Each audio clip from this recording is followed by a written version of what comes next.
Bonjour, je m'appelle Vince et bienvenue sur Creacity.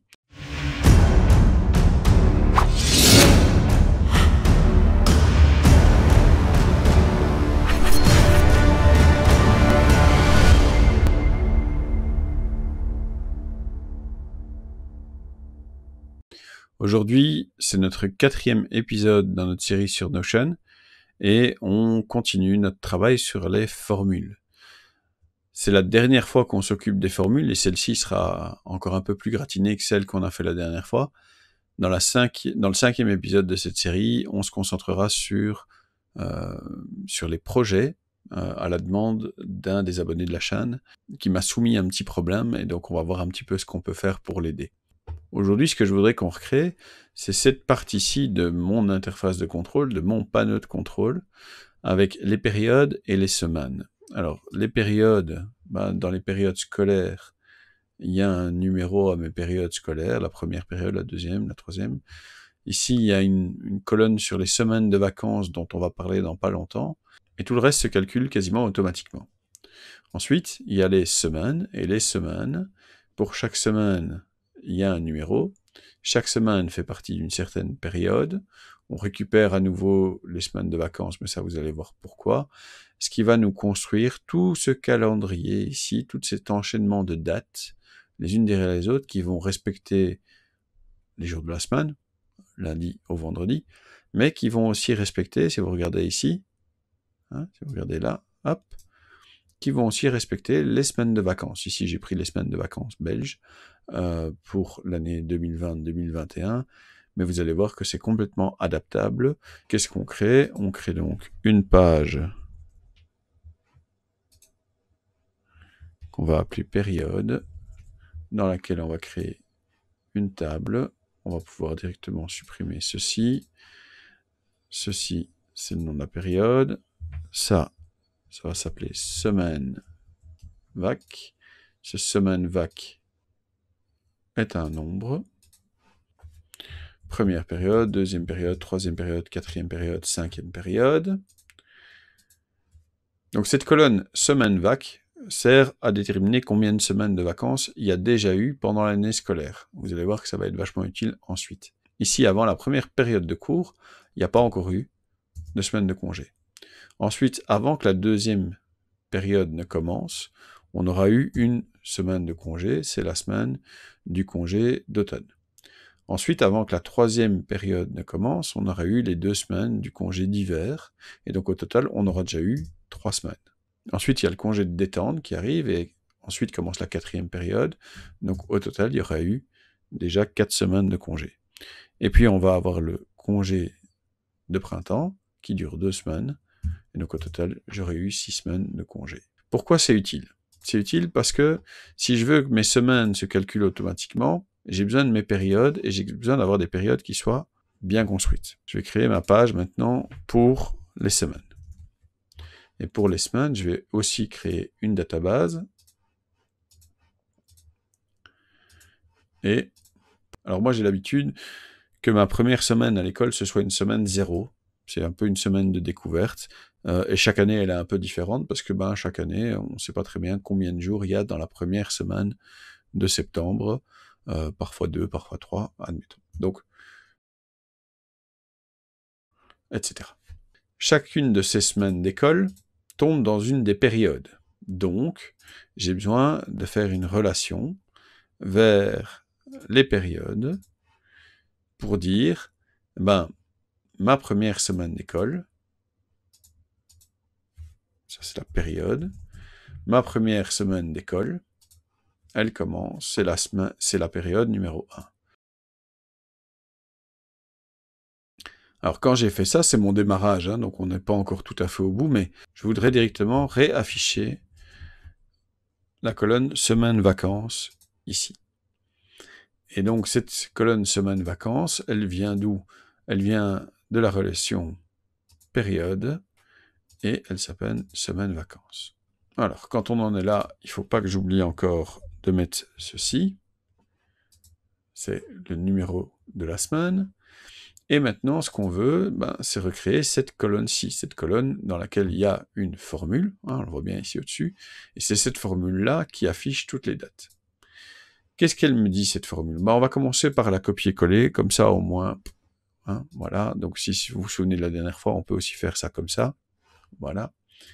Je vais prendre une nouvelle colonne, y mettre une formule, dire que c'est ici la date de début, éditer la formule, et hop. Alors cette formule, vous la voyez, elle est longue, elle est un petit peu barbare, elle utilise pas mal de concepts, donc, comme la dernière fois, on va la détailler picobello, histoire d'être sûr de bien la comprendre. Cette formule, elle est ici, et qu'est-ce qu'elle veut faire? Elle veut lister toutes les semaines de l'année scolaire, en donnant chaque fois le premier jour de la semaine.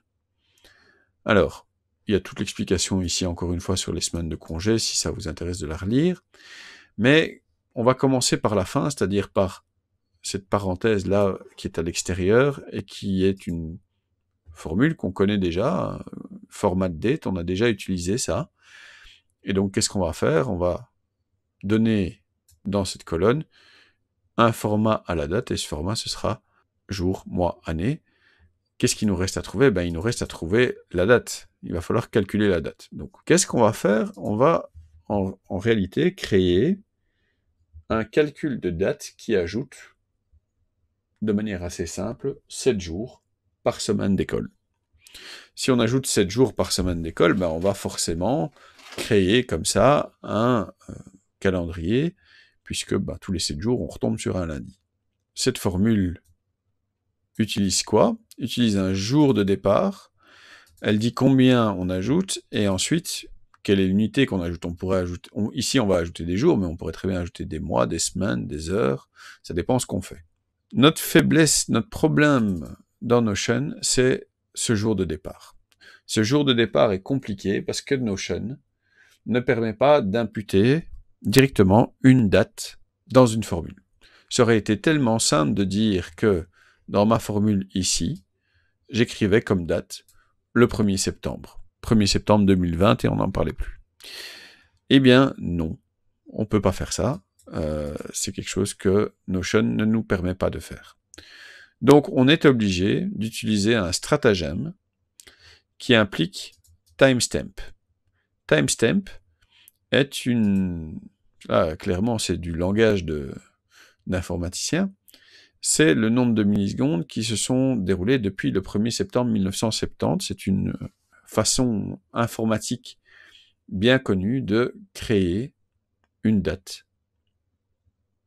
Et ici, qu'est-ce qu'on nous dit? Ici, par exemple, si on devait convertir le 1er août 2020 à 22h01, hop, et j'aurais mon timestamp ici, et ceci correspondrait au nombre de millisecondes qui se sont déroulées depuis le 1er septembre 1970. Donc l'explication est ici en dessous aussi. Nous, ce qu'on veut, c'est le 1er septembre 2020. Alors le 1er septembre 2020, c'est le 9e mois de l'année, et on va commencer l'école à 8h30. Ensuite, j'appuie là-dessus, et pac. Voilà mon timestamp. Je vous rappelle quand même, parce que je ne l'ai pas rappelé ici en début de vidéo, que cette page sur les formules de Notion est disponible dans la description, et vous avez effectivement tout le détail de cette formule-ci, mais aussi des autres formules dont on a déjà parlé, ou même de formules dont on n'a pas encore parlé dans certaines vidéos, mais je remplis mon petit référentiel au fur et à mesure. Et donc il y a les deux premières formules ici qui ont été expliquées dans la précédente vidéo, maintenant on est ici. Et donc, hop, voilà où on en est. Ce qu'on veut, c'est de dire qu'on part du timestamp qui correspond au 1er septembre 2020 à 8h30, et on va l'introduire ici donc, dans notre formule. C'est ce que vous avez là. Voilà, le timestamp, il est là. Donc, si je reviens dans ma formule, si je reviens dans l'explication de ma formule, on utilise une fonction qui ajoute une date. Qui ajoute une date à quoi? À un jour de départ, on vient de le déterminer, puis qui fait tout un calcul, et c'est ce calcul sur lequel on va réfléchir maintenant. Qu'est-ce qu'il dit ce calcul? Il dit, première chose, qu'on va transformer la colonne semaine vac nombre de semaines de vacances, en un nombre, et qu'on va multiplier ce nombre par 7. Pourquoi? Parce que c'est 7 jours. Donc si on veut chaque fois ajouter une semaine, il faut chaque fois ajouter 7 jours. Pourquoi est-ce que j'ajoute 7 jours par semaine de vacances? Parce que ces semaines-là ne comptent pas. Ces semaines de vacances ne sont pas des semaines de cours. Donc ici, dans notre première période, si je fais ce calcul-là, je vais obtenir 0. Pourquoi? Parce qu'il y a eu 0 semaines de vacances avant le 1er septembre, dans l'année scolaire 2020-2021. Donc ici, qu'est-ce qu'il va faire? 0 fois 7. Mais, dès que je serai dans la période 2, il y aura eu une semaine de vacances avant ça. Et donc, mon semaine vac ici va être à 1. Donc ma formule va rajouter déjà 7 jours. Ensuite, deuxième partie de la formule, on ajoute tout simplement 7 jours par semaine. Les semaines de cours. Donc la première colonne dans ma table qu'on a construite ici, ma première colonne dit quel est le numéro de la semaine. Eh bien, première semaine, 0 fois 7, on n'ajoute pas de jours. Deuxième semaine, 1 fois 7, on ajoute 7 jours. Deuxième semaine, on ajoute 14 jours. Qu'est-ce qu'il me reste encore à dire? Il me reste aussi à dire que le jour du 1er septembre n'est pas un lundi. Comme mon 1er septembre, ici dans ce cas-ci, c'était un mardi. Donc qu'est-ce qu'on fait? On fait une soustraction. Et on soustrait quoi? Bien, on soustrait 2 jours, dans ce cas-ci. Et vous allez me dire, oui, mais t'as fait plus 1. Oui. Sauf qu'en informatique, le jour du mardi, c'est 1. Pourquoi? Parce que le jour du lundi, c'est 0. Donc si je veux avoir un lundi et je veux enlever un jour, il faut que je fasse le jour de la semaine, c'est 0 en informatique pour le lundi, plus 1. Sinon, j'obtiens pas le calcul que j'ai besoin. Ici, comme c'est mardi, je vais avoir le jour de la semaine, c'est 1 pour le mardi, plus 1, et donc je vais enlever 2 jours à mon total. Conséquence, ici, mon année scolaire commence le 1er septembre, mais la semaine de la rentrée scolaire est la semaine qui commence le 31 août. J'ai formaté une date qui me disait, prends une date de départ, ajoute-y plein de machins, et ajoute-y quoi? Ajoute-y des jours. Au total, donc, j'ai quoi? Eh bien, mon 1er septembre était un mardi, donc mon début de semaine, qui était un lundi, c'est le 31 août. J'ajoute 7 jours à chaque fois, jusqu'au moment où j'arrive au congé. Le congé, il est ici. C'est-à-dire que normalement, la semaine du 2 novembre, le lundi 2 novembre, on n'est pas à l'école, on est en congé. Conséquence, je sais que cette semaine-là, la semaine 9, n'est plus une semaine de la première période, c'est une semaine de la deuxième période. Et on se retrouve avec notre deuxième période, qui commence le 9 novembre. Pourquoi le 9 novembre? Pourquoi il y a eu un saut? Parce que maintenant, il y a cette semaine de vacances qui vient rajouter 7 jours. D'où viennent les 7 jours que je viens de rajouter? Ils viennent de ça. Semaine de vacances x 7. Et ici, je me retrouve à venir donner cours le 28 décembre. Ça marche pas. Ou le 21 décembre. Ça marche pas non plus parce que c'est la semaine où il y a Noël dedans. Donc, je sais que c'est pas juste. Conséquence, ça n'est déjà plus la deuxième période, ça non plus. Ça, je sais que c'est la troisième période. Qu'est-ce qu'il me reste à faire avec ça? Il me reste à faire la fin de la semaine, mais la fin de la semaine, c'est super simple. Qu'est-ce que je vais faire? Pour la fin de la semaine, je vais mettre une formule. Et la formule, ce sera quasiment la même. Je vais prendre cette formule-ci, box, et qu'est-ce que je vais ajouter à cette formule-là? Je vais juste ajouter 4 jours. Parce que si j'ajoute 4 jours, j'arrive à la fin de la semaine, j'arrive au vendredi. Ce qui est important, ce qui est intéressant maintenant, c'est de se rendre compte que, ici dans mon panneau de contrôle, dans les périodes, il y a mes semaines. Donc les semaines de la première période sont les semaines 00, 01, 02, 03, 04, 05, 06, 07, 08. Ce qui veut dire aussi que je peux compter combien de semaines il y a. En faisant par exemple un roll-up. Ce roll-up de dire que je vais chercher les semaines, mais au lieu d'avoir les numéros, qu'est-ce qui m'intéresse? C'est juste de compter.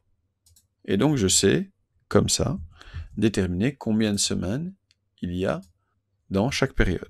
Maintenant que j'ai mes périodes et mes semaines, qu'est-ce que je peux faire dans mes synthèses? Je peux rajouter une colonne qui va aller chercher une relation avec quoi? Avec les semaines. Donc ça va être la semaine. Et dire, par exemple, ponctuation, c'est une des toutes premières leçons que je donne, c'est un des premiers trucs qu'on fait pour bien remettre tout au point, pour bien tout remettre en route. Donc je dis que ça, c'est quelque chose que je fais dès le début. Très rapidement, première semaine, dans les premiers moments où je vois mes élèves, on remet cette histoire-là en place. Un autre exemple, la bague de numération, quelque chose qu'on fait assez vite aussi. Hop, ça, c'est pour la semaine 0. Ça donne quoi cette histoire? Ça donne que maintenant, dans mes semaines, une relation qui a été créée, la relation réciproque.